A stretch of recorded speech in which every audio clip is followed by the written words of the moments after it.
এইবার লং ছুটি, তাড়াতাড়ি বাসায় চলে আয়। ক্যাম্পাসের শহীদ মিনারের ওপরে বসে আছি আমি আর অভ্র, হাতে গিটার, চারপাশে দুজনে তাকাচ্ছি। কেমন যেন সব ফাঁকা ফাঁকা লাগছে। লাস্ট সেমিস্টার শেষ, সবাই যে যার মতো করে বাড়িতে চলে গিয়েছে, অনেকে আবার রয়ে গেছে। তাদের মধ্যে আমি আর অভ্র অন্যতম। অভ্রের সাথে বসে বসে দুজন কি করব না করব সব নিয়ে টুকটাক আলাপ করতে করতে ফোন বেজে উঠল। ফোনের স্ক্রিনের দিকে তাকিয়ে দেখি মায়ের ফোন। রিসিভ করে হ্যালো বলতেই ওপাশ থেকে বলতে থাকে, এইবার লম্বা ছুটি, বাসায় চলে আয় তাড়াতাড়ি। কিছু সময় কথা বলে ফোন কেটে দিই। লেখাপড়া, বন্ধুদের সাথে একটু ঘোরাঘুরি, যদিও সঙ্গী হিসেবে ছিল গিটার আর আমার বেস্ট ফ্রেন্ড অভ্র। দুজনে এখানে ওখানে ঘোরাঘুরি করেছি। কিছু সময় দুজনে আড্ডা দিয়ে হোস্টেলে চলে আসি। মনটা কেমন করছে, ঢাকা মিস করব, সাথে ক্যাম্পাস। হোস্টেলের ছাদে পা ঝুলিয়ে বসে বসে চারপাশ দেখছি। বিকেল নেমেছে, বেশ কিছু সময় হলো। বিকেলের নরম রোদে হোস্টেলের ছাদে এসে গিটার নিয়ে গাইতে থাকি, মনে মেঘ আসে হৃদয় আকাশে, তোমারে দেখিতে দেয় না।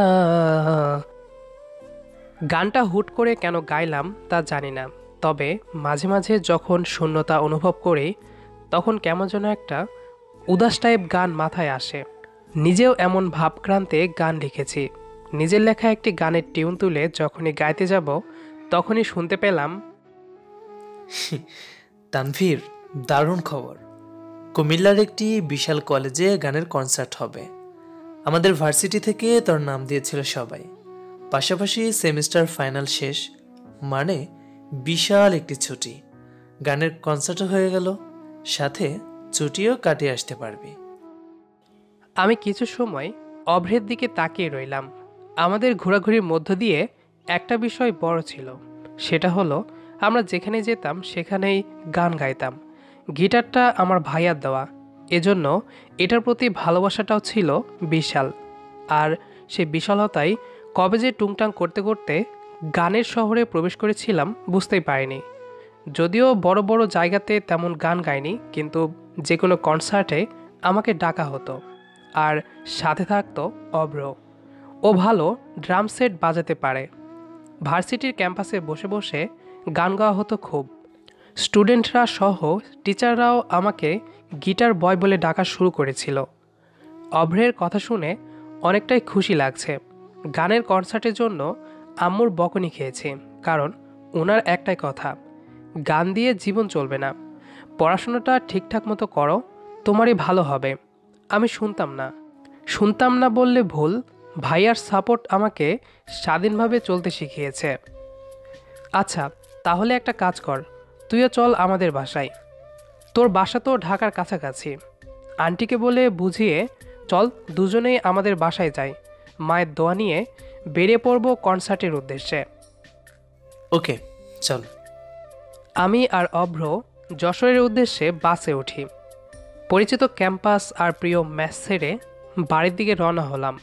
খুব ভোরে বাড়িতে পৌঁছাই। সবার সাথে কুশল বিনিময় করে আম্মাকে যখন বললাম কনসার্টে যাব, আম্মা বেশ কড়া দৃষ্টিতে আমার দিকে তাকিয়ে থাকে। এই না বাসায় আসলি, কই ঘুরবি, থাকবি, মজা করবি, তারপর চাকরি করবি? কিসের কনসার্ট? মা যেতে দাও, ওর যা ভালো লাগে তাই করুক না। আরিয়ান, তোর জন্য তানভীর বেশি আদুরে হয়ে যাচ্ছে, যা খুশি কর তোরা। চিন্তা করো না, যা তানভীর তোর মতো কনসার্ট করে আসবি। Best of luck. ভাইয়াকে জড়িয়ে ধরলাম। ভাইয়া চুলগুলো নাড়িয়ে দিয়ে হাসি মুখে বিদায় দেয়। আমি আর অভ্র সকালে সময় মতো স্টেশনে পৌঁছালাম। ঘড়ির সময় 10টা 30 মিনিট। ইতিমধ্যেই ট্রেন এসে পড়েছে। যেহেতু আগে থেকেই টিকিট কেটে রেখেছিলাম ভাইয়ার মাধ্যমে, সুতরাং দেরি না করে ট্রেনে উঠে নিজেদের সিট খুঁজতে লাগলাম। কিছু সময় পর নিজেদের সিটের কাছে আসলাম। দোস্ত, দেখ দেখ, সাদা পরি। অভ্রের কথা শুনে সামনে তাকালাম। সাদা ড্রেস পরা একটা মেয়ে আমারই সিট নাম্বারের সিটে বসে আছে, জানালার পাশের সিট। মেয়েটি মুখের সামনে একটি উপন্যাসের বই নিয়ে খুব মনোযোগ সহকারে পড়ছে, যার জন্য মেয়েটার মুখটা দেখা যাচ্ছে না। অভ্র বলে ওঠে, এক্সকিউজ মি ম্যাম। মেয়েটি মুখ থেকে বইটি সরিয়ে যখন ডাকের উত্তর দিল জি, এক মুহূর্তের জন্য আমার চোখ যেন মেয়েটির দিকে আটকে গেল। চোখে গোল গোল চশমা। ক্লাসে একটা মেয়ে ছিল, সে চশমা পরতো। চশমার জন্যই তাকে আমি দেখতাম। চশমাওয়ালি নিয়ে একটা গানও লিখে ফেলেছিলাম আমি। অভ্র জানে আমার চশমা পরা মেয়েদের প্রতি একটু বেশি দুর্বলতা আছে। আমি যেন স্থগিত দৃষ্টিতে মেয়েটার দিকে তাকিয়ে রইলাম। সাদা ড্রেস, ঘন কালো চুল, অসম্ভব সুন্দর লাগছে কালো রঙের ফ্রেম চশমাতে। মেয়েটা যে এত মায়াবী ভাবতেই পারেনি। মায়াবিনী লাগলো। অভ্র আমার গায়ে হাত দিয়ে একটু ধাক্কা দিল। আমি সম্ভিত ফিরে চেয়ে রইলাম মেয়েটার দিকে। মেয়েটা মুচকি হেসে বলল, বুঝেছি, এই সিটটা আপনাদের, তাই তো? হুম। ও, আসলে গরম লাগছিল, এর জন্য জানালার পাশের সিটে এসে বসেছিলাম। আমার আবার চলন্ত গাড়িতে বসে বাইরের দৃশ্য দেখতে খুবই ভালো লাগে। ওকে, সরি, উঠে যাচ্ছি। না থাক, উঠতে হবে না। আপনি এই সিটেই বসুন আর আমি আপনারটাতে বসি। তানভীর, কি বলিস এগুলো? আমার সিট সামনেরটাতে। ওকে। ব্যাকপ্যাকগুলো ট্রেনে থাকায় রেখে গিটার নিয়ে বসলাম মেয়েটির সামনের সিটে। মেয়েটা আমার অপোজিটে বসে আছে। এতটা মাধুর্যময়ী মেয়েটার আখিযুগল আমাকে বারবার নির্লজ্জের মতো তাকাতে বাধ্য করছে অপরিচিতার দিকে। আমি সিটে বসে মেয়েটার দিকে তাকাতেই সে বলে, আপনি guitarist? Singer plus guitarist. Good. মেয়েটা মুচকি হাসলো। ব্যাগ থেকে দুটো ক্যাডবেরি চকলেট বের করে আমাদের দিকে এগিয়ে দিল। আমি হাত বাড়িয়ে নিলাম। মেয়েটির হাত মেহেদি রাঙা রঙে আবদ্ধ।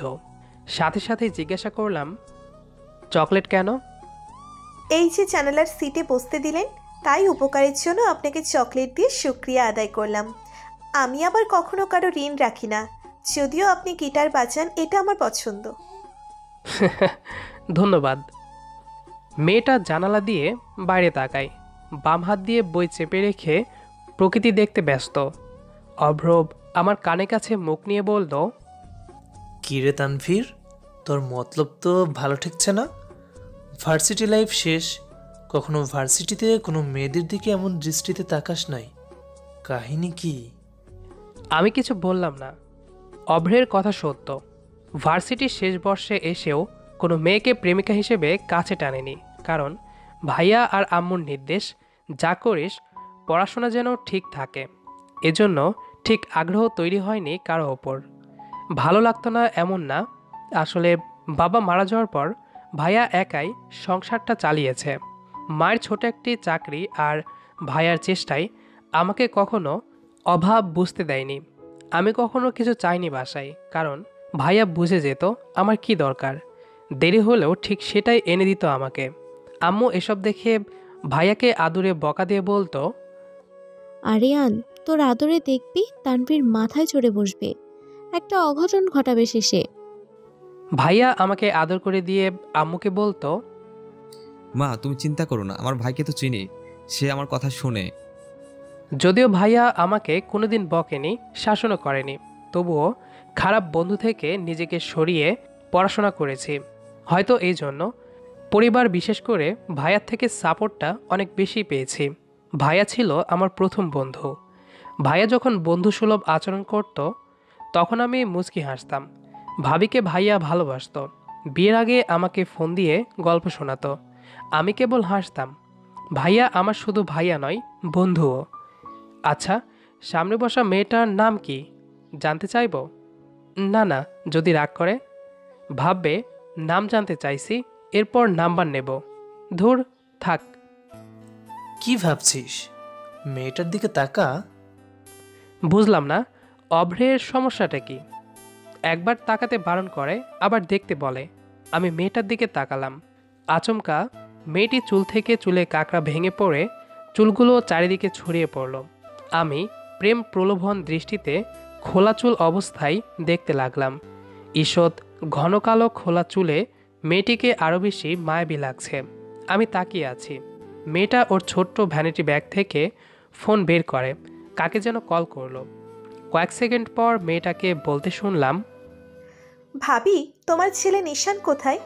ওর কাছে দাও। জানো, ও আজকে আমার চুলের কাঁকড়ার স্ক্রু খুলে রেখেছিল, মাত্রই কাঁকড়া ভেঙে গেছে। এই নিয়ে ও আমার 37টা কাঁকড়া ভেঙেছে। কোথায় ও? আসার পর আমাকে ফোন দিবা, ফাজিল ছেলে। কথাগুলো বলে মেয়েটি ফোনটা কেটে দিল। আমি লজ্জাহীন দৃষ্টিতে মেয়েটির রাগ মিশ্রিত মুখটা দেখতে থাকি। মুগ্ধতার এক বিশালতা আমার মাঝে বারবার সম্মোহিত করে তুলছে মেয়েটার জন্য। জানি না কি ভাবছি, তবে আমি যেন অচেনা মেয়েটির প্রেমে পড়ে যাচ্ছি। ধুর, কী সব ভাবছি আমি।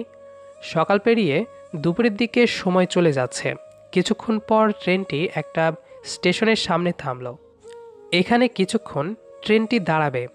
আমি ঘুরে ফিরে বারবার মেয়েটার দিকে তাকাচ্ছি। আচমকাই মেয়েটি আমার দিকে ফিরে প্রশ্ন করলো, চা খাবেন? আমাকে বলছেন? না, আপনার গিটার আর আপনার বন্ধুকে বলছি। দারুণ মজা করতে পারেন, কিন্তু আমি তো চা খাই না, অভ্র খাই। আমি খাবো না। আম্মু বলেছে বাইরে থেকে কিছু না খেতে। ওকে মিস্টার গিটারিস্ট, আপনার খেতে হবে না, আমাকে খাওয়াবেন, চলেন। আচ্ছা চলুন। অপরিচিতার সাথে বাইরে বের হলাম। মেয়েটার মুগ্ধতায় আমি বারবার আটকে যাচ্ছি, কিন্তু মেয়েটা একবারও আমার দিকে তাকাচ্ছে না। কি জানি, হয়তো তাকাচ্ছে। ধুর, আমি কেন এসব ভাবছি। মেয়েটাকে নিয়ে একটি স্টেশনে চায়ের দোকানে ফাঁকা জায়গায় একটি বেঞ্চে বসলাম। চা খাই না, তবে মনে হলো এই মাদকতা গচ্ছিত মিশুক মেয়েটার পাশে বসে 1 কাপ চা খেলে মন্দ হয় না। 2 কাপ চা অর্ডার করলাম। মেয়েটা এক মনে সামনের দিকে তাকিয়ে চা খাচ্ছে। আমি আর চোখে মেয়েটার দিকে তাকাচ্ছি। মেয়েটা একাই জার্নি করছে, কিন্তু যথেষ্ট মিশুক, এক কথায় অসাধারণ। ইস, মেয়েটার গল্প যদি ভাইয়াকে শোনাতে পারতাম। ঠিক তখনই আমার ফোনটা বেজে ওঠে। তাকেই দেখি ভাইয়ার কল। মেয়েটার থেকে কিছু দূর এসে ফোন রিসিভ করলাম। কি ব্যাপার মাই ব্রো, কি করিস? আরিয়ান, বান্দরটা যেন না খেয়ে থাকে, ঠিক মতো খেতে বলিস। কথা বল, পরে ফোন দিব আমি। ভাইয়া, খবর রাখো তো। আগে শোনো, একটা মেয়েকে দেখেছি, অনেক মিশুক। একবার দেখলে বারবার তাকাতে ইচ্ছে করছে। হোলে লেলে, আমার ভাইটা কি প্রেমে পড়তে যাচ্ছে? ধুর, কি বলো? না মানে, আসলে বুঝছি। আচ্ছা, মেয়েটাকে জানিয়েছিস সব? ধুর, নাম কি জানি না এখনো, আর এসব বলবো তাই না? হুট গাধা, সব কিছু জেনে নে। ভাইয়ার সাথে কথা বলতে বলতে লক্ষ্য করলাম মেয়েটির পাশে 2টা ছেলে এসে মেয়েটাকে টিচ করার চেষ্টা করছে। আর মেয়েটি রিল্যাক্সে চায়ের কাপটা শেষ করে আরেকটা চা অর্ডার দিল। আমি ভাইয়াকে পরে ফোন দিব বলে কেটে দিলাম। আমি অবাক হচ্ছি, মেয়েটা বেশ আরামসে চায়ের অর্ডার দিল, কিন্তু ছেলেগুলোর ওপর আমার প্রচুর রাগ হচ্ছে। ফোনটা পকেটে রেখে ছেলে দুটোর দিকে এগিয়ে আসলাম। খুব কাছে এসে দেখলাম একজন টিচার মেয়েটার পাশে বেঞ্চে বসতে যাবে। মেয়েটির সাথে সাথে গরম চা বেঞ্চে ঢেলে দেয়, আর ছেলেটি বেঞ্চে গরম চায়ের ওপর বসে পড়ায় সাথে সাথে চিৎকার দিয়ে ওঠে। মেয়েটির এমন কর্মকাণ্ড দেখে আমি হাবার মতো শব্দ করে হাসলাম। মেয়েটা ঘুরে তাকায় আমার দিকে, আমার সাথে সেও হাসছে। আরেকটা ছেলে মেয়েটার দিকে তেড়ে আসবে। আমি তাড়াতাড়ি যেয়ে 50 টাকার নোট বেঞ্চে রেখে দিয়ে মেয়েটির হাত ধরে টেনে নিয়ে আসলাম ট্রেনের মধ্যে। ট্রেন চলতে শুরু করে। মেয়েটা ছেলে দুটোর দিকে তাকিয়ে ভেঙচি দিতে লাগলো। আমি তখনও হাসছি। মেয়েটা আমার হাতের দিকে তাকায়, আমি তখনও ওর হাত ধরে আছি। ও তাকাতেই সাথে সাথে হাত ছেড়ে দিলাম। ও আমার দিকে চোখ নাচিয়ে মুচকি হেসে বলল, এই যে মিস্টার, মাঝে মাঝে গায়ের চোরের থেকেও বুদ্ধির চোরটা বেশি কাজে লাগে, বুঝলেন? আমি আবারও অসম্ভব অবাক হলাম, কেননা মেয়েটা শুধু প্রতিবাদেই নয়, যথেষ্ট বুদ্ধিমতীও। আমি যে ছেলেগুলোর দিকে রেগে এগিয়ে যাচ্ছিলাম সেটা ও ধরে ফেলেছে। ও চলে গেল বসার জায়গায়। আমি দাঁড়িয়ে মেয়েটার দিকে তাকিয়ে আছি। এতটা ইমপ্রেস কখনো হয়নি আমার। ইস, মেয়েটা যদি সারা জীবন আমার সাথে এভাবে থাকতো। রাত 10:30। ট্রেন তার আপন গতিতেই চলছে। সিটে হেলান দিয়ে মেয়েটার দিকে তাকিয়ে আছি। আজকের দিনটা যেন আমার কাছে সত্যিই খুব স্পেশাল। এক অপরিচিতার প্রেমে আমি অজান্তেই পড়ে যাব কখনো ভাবিনি। সত্যি হাস্যকর লাগছে আমার। তার পরিচয়, নাম, ঠিকানা আমি কিছুই জানি না। অভ্র বারবার কানের কাছে ফিসফিস করে বলছে, তানভীর, মেয়েটাকে ভাবি হিসেবে পছন্দ হয়েছে। আমি মুচকি হাসছি। হুট করে মেয়েটা আমাদের দিকে তাকিয়ে প্রশ্ন করলো, আপনাদের তো নামটাই জানা হলো না। আমি নীলাশা বিনতি তিসি। জাইন মাহবুব অব্র। মিস্টার গিটারিস্ট, আপনার নাম কি? জি, তানভীর, তানভীর আহমেদ। চমৎকার নাম। তা একটা গান গিয়ে শোনাবেন মিস্টার তানভীর? জি জি, আমি গানের কনসার্টে যাচ্ছি। বেশ তো, তাহলে এই চলন্ত পথে আপনার গলায় একটা গান শুনতে পারি কি? এখন পাবলিক ঘুমাচ্ছে তো। তা ঠিক। ওকে, তোলা থাক। কোনো একদিন দেখা হলে শুনবো। আচ্ছা। মনটা খারাপ হয়ে গেল। মেয়েটাকে গান শোনাতে পারলাম না। কিন্তু পরিস্থিতি এমন হলো, ধুর, ভালো লাগে না। গানের সুরে তিশিকে আমার মনের কথাগুলো বলতে পারতাম। আচ্ছা, কাল সকালে যখন নামবো তখন জানাবো আমার মনের কথাগুলো। তিশির দিকে তাকালাম, ও হেলান দিয়ে ঘুমাচ্ছে। কখন যে আমি ঘুমন্ত পরিটার দিকে তাকিয়ে থাকতে থাকতে ঘুমিয়ে পড়েছি জানি না। সকালের রোদ মুখে পড়তেই আচমকা ঘুম ভেঙে গেল আমার। আর ঘুম ভাঙতেই চোখ দুটো একজনকে খুঁজতে ব্যস্ত হয়ে যায়। সামনের সিটে বসা তিশিকে খুঁজতে লাগলাম। তিশিকে কোথাও দেখলাম না। তার মানে কি মেয়েটি চলে গেছে? অভ্রের দিকে তাকালাম, ও ঘুমাচ্ছে। ওকে আর ডাকলাম না। গিটার হাতে নিয়ে স্টেশনে নেমে আশেপাশে অনেক জায়গায় খুঁজলাম, কিন্তু মেয়েটাকে কোথাও পেলাম না। মনটা অনেকখানি খারাপ হয়ে গেল। খুব করে কান্না পাচ্ছে আমার। রাতের সময়টা কতই না মোহনীয় লাগছিল। হুট করে আজকের নতুন সকালটা অসহ্যকর বিরক্তি লাগছে। মন খারাপ করে কেবিনে চলে আসলাম। অভ্রকে ডাক দিলাম। জানালা দিয়ে আবারও বাইরে তাকিয়ে খোঁজার চেষ্টা করলাম, কিন্তু সে কোথাও নেই। অভ্র উঠে ব্যাকপ্যাক নিয়ে চলে গেল। আমি কেবিন থেকে চলে আসব তখনই আর একবার মেয়েটির বসার জায়গাতে চোখ বুলিয়ে নিলাম। তিশি যেখানে বসেছিল তার নিচে কালকে যে বইটা ও পড়ছিল সেটা পড়ে আছে। একদমই দেরি করলাম না, বইটি তুলে নিয়ে ট্রেন থেকে নামলাম।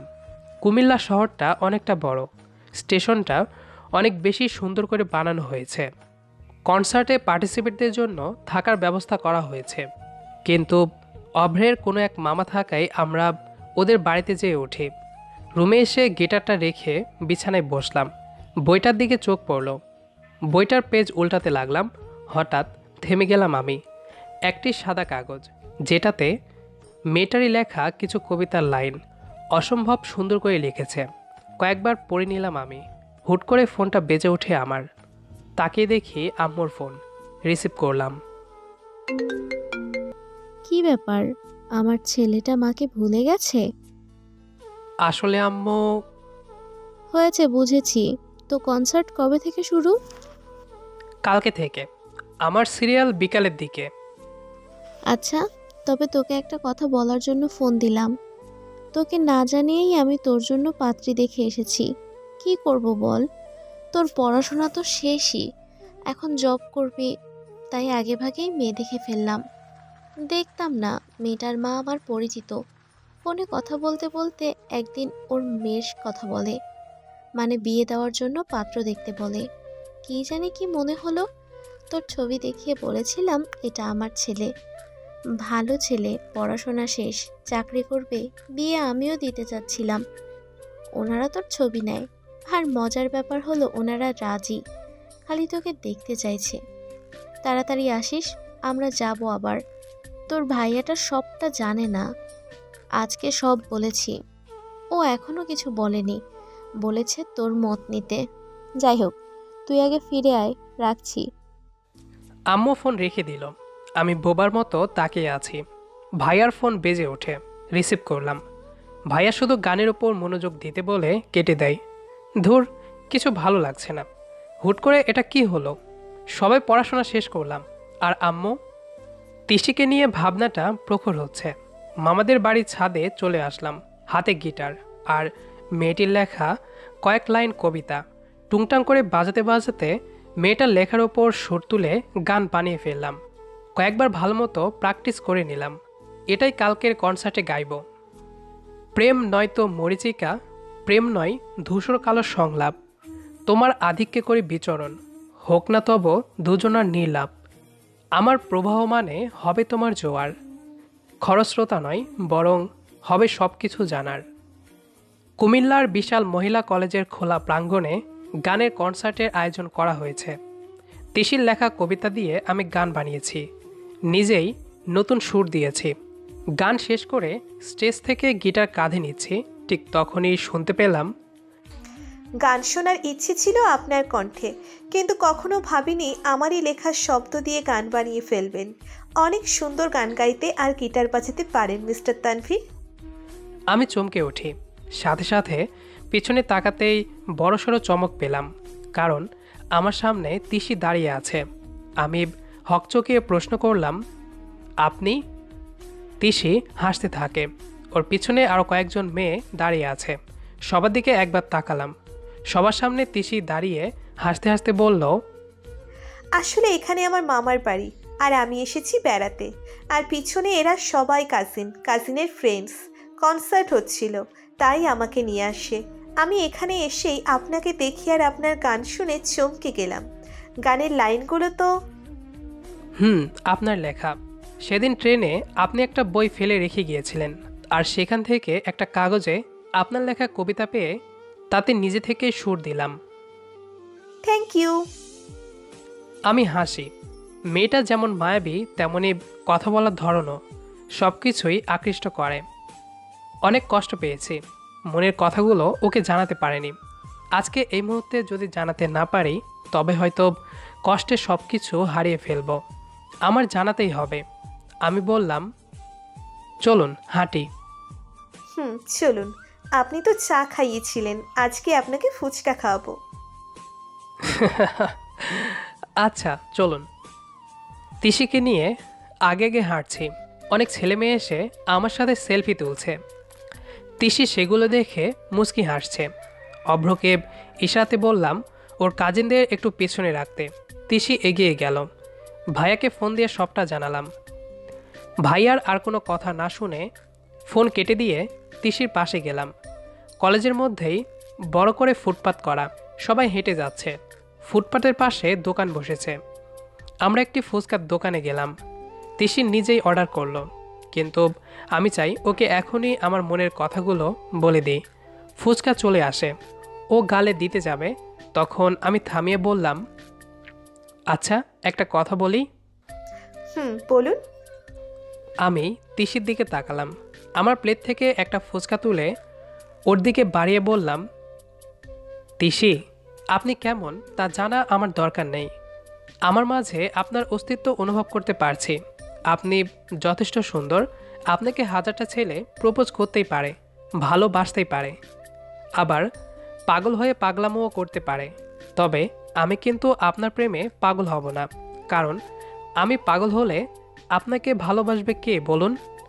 আমার কাছে ভালোবাসার মানে অন্যরকম। সবাই চাই অপর পাশের মানুষটা তাকে ভালোবাসুক, কিন্তু আমি চাই ভালোবেসে তাকে আগলে রাখতে।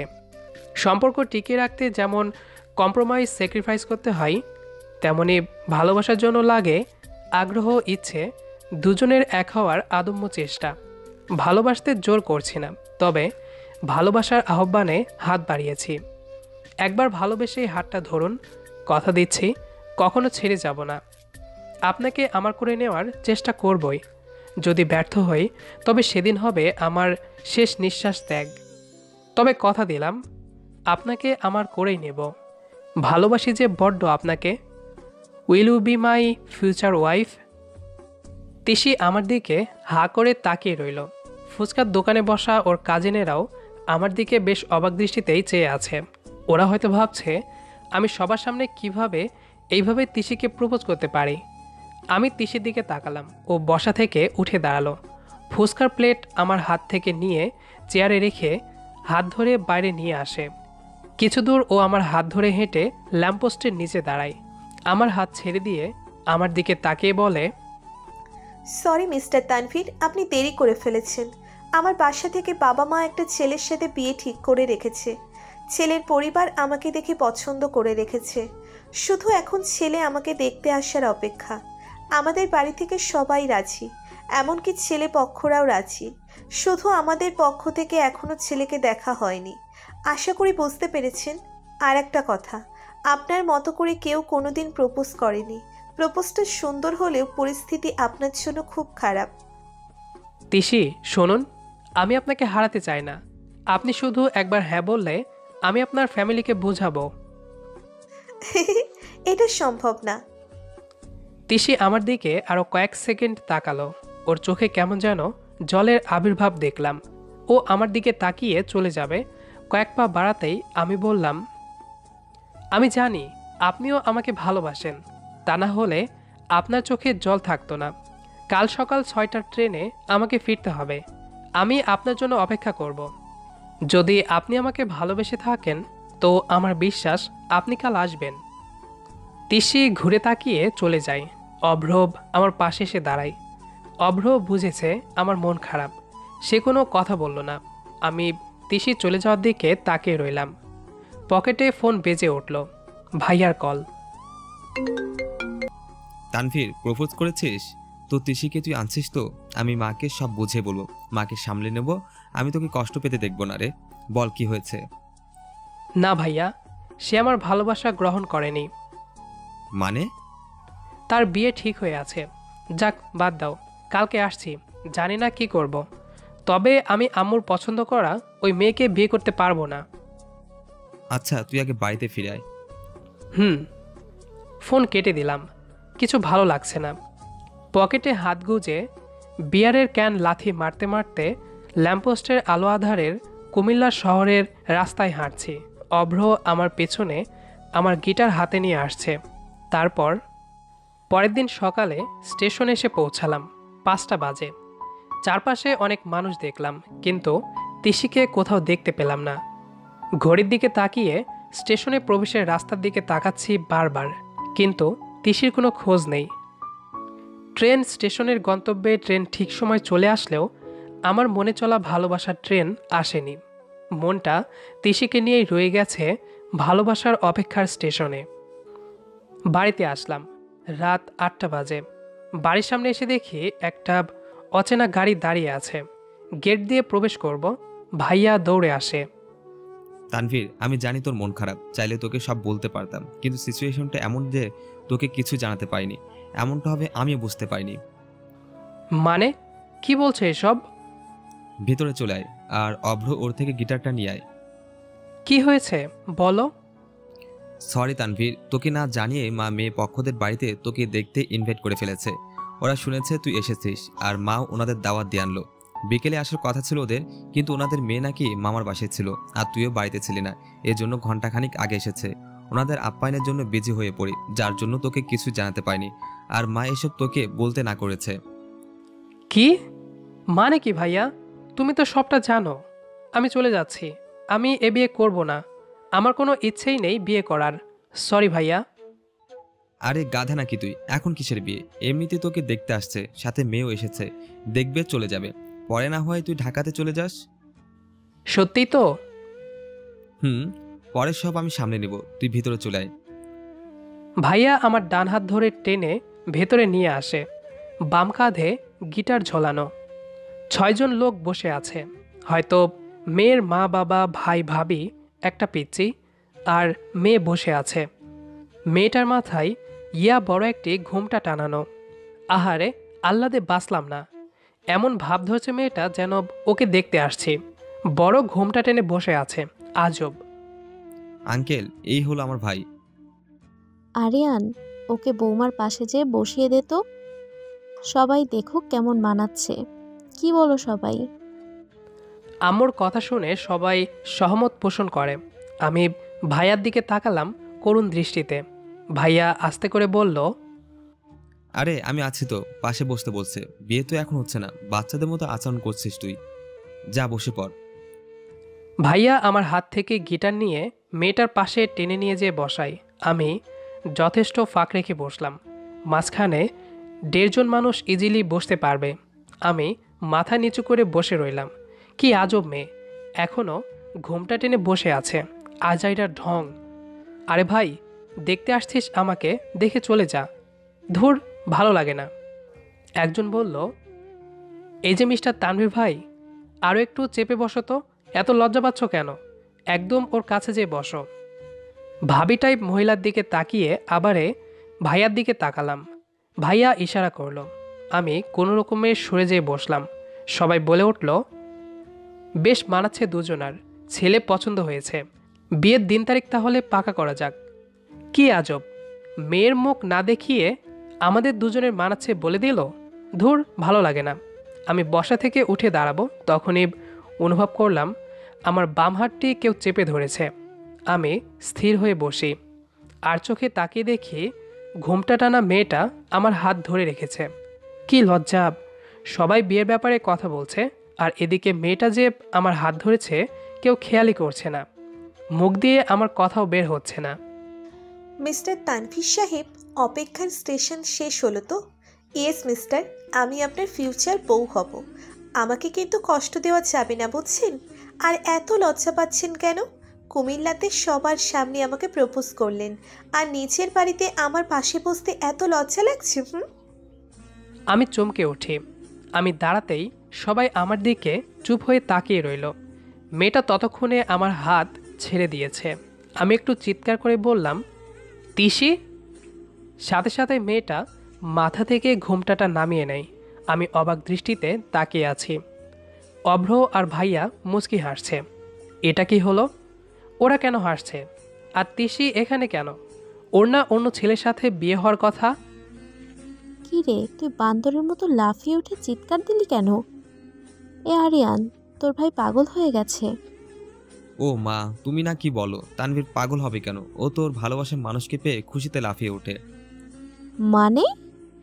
মানে হলো, কুমিল্লাতে যেতে যেতে ট্রেনের মধ্যে তিশিকে দেখেও দুজনে একসাথে কুমিল্লাতে যায়। কেউ জানে না ওদের দুজনের সাথে আমরা বিয়ের কথা বলছি। মজার ব্যাপার হলো, তানভীর ওকে ভালোবেসে ফেলে, আর সেটা তিশিকে জানায়। তিশি না করে দেয়, কারণ তিশির জন্য আমরা তো পাত্র রেডি করে রেখেছিলাম। তবে আরও একটা মজার ঘটনা হলো, তানভীর কনসার্টে গান গাওয়ার আগে মানে ট্রেনে থাকতে অভ্র মেয়েটার পিক তুলে পাঠিয়ে দেয় আমার কাছে। তানভীর তিশির কথা বলেছিল স্টেশনে বসে চা খাওয়ার সময়, তাই অভ্রকে বলে ছবি তুলি। তখন তিশি ঘুমাচ্ছিল। আমি তিশিকে দেখে অবাক হয়ে গিয়েছিলাম। যাকে আমরা দেখে এসেছিলাম তানভীরের জন্য, সেই মেয়ে তানভীরের সামনে বসে আছে, আর তানভীর ওকে ভালোবেসে ফেলে। তাই ছোট্ট একটি গেম খেললাম সবার সাথে। সরি ভাইয়া। তিশির ভাই বলল, তার মানে তুমি এসবের জন্যই তিশিকে নিয়ে তোমাদের বাড়িতে আসতে বললে? কিন্তু তিশি এখানে আসার আগে তানভীরের ছবি দেখেছিল, আর তারপরে বলে সে যতক্ষণ না নিচ থেকে ঘোমটা তুলবে কেউ যেন কাপড় না তুলতে বলে মাথা থেকে। আমরা হয়তো ভেবেছিলাম সে লজ্জায় এমন করছে। কি লাভ স্টোরি রে ভাই! ভাইয়া।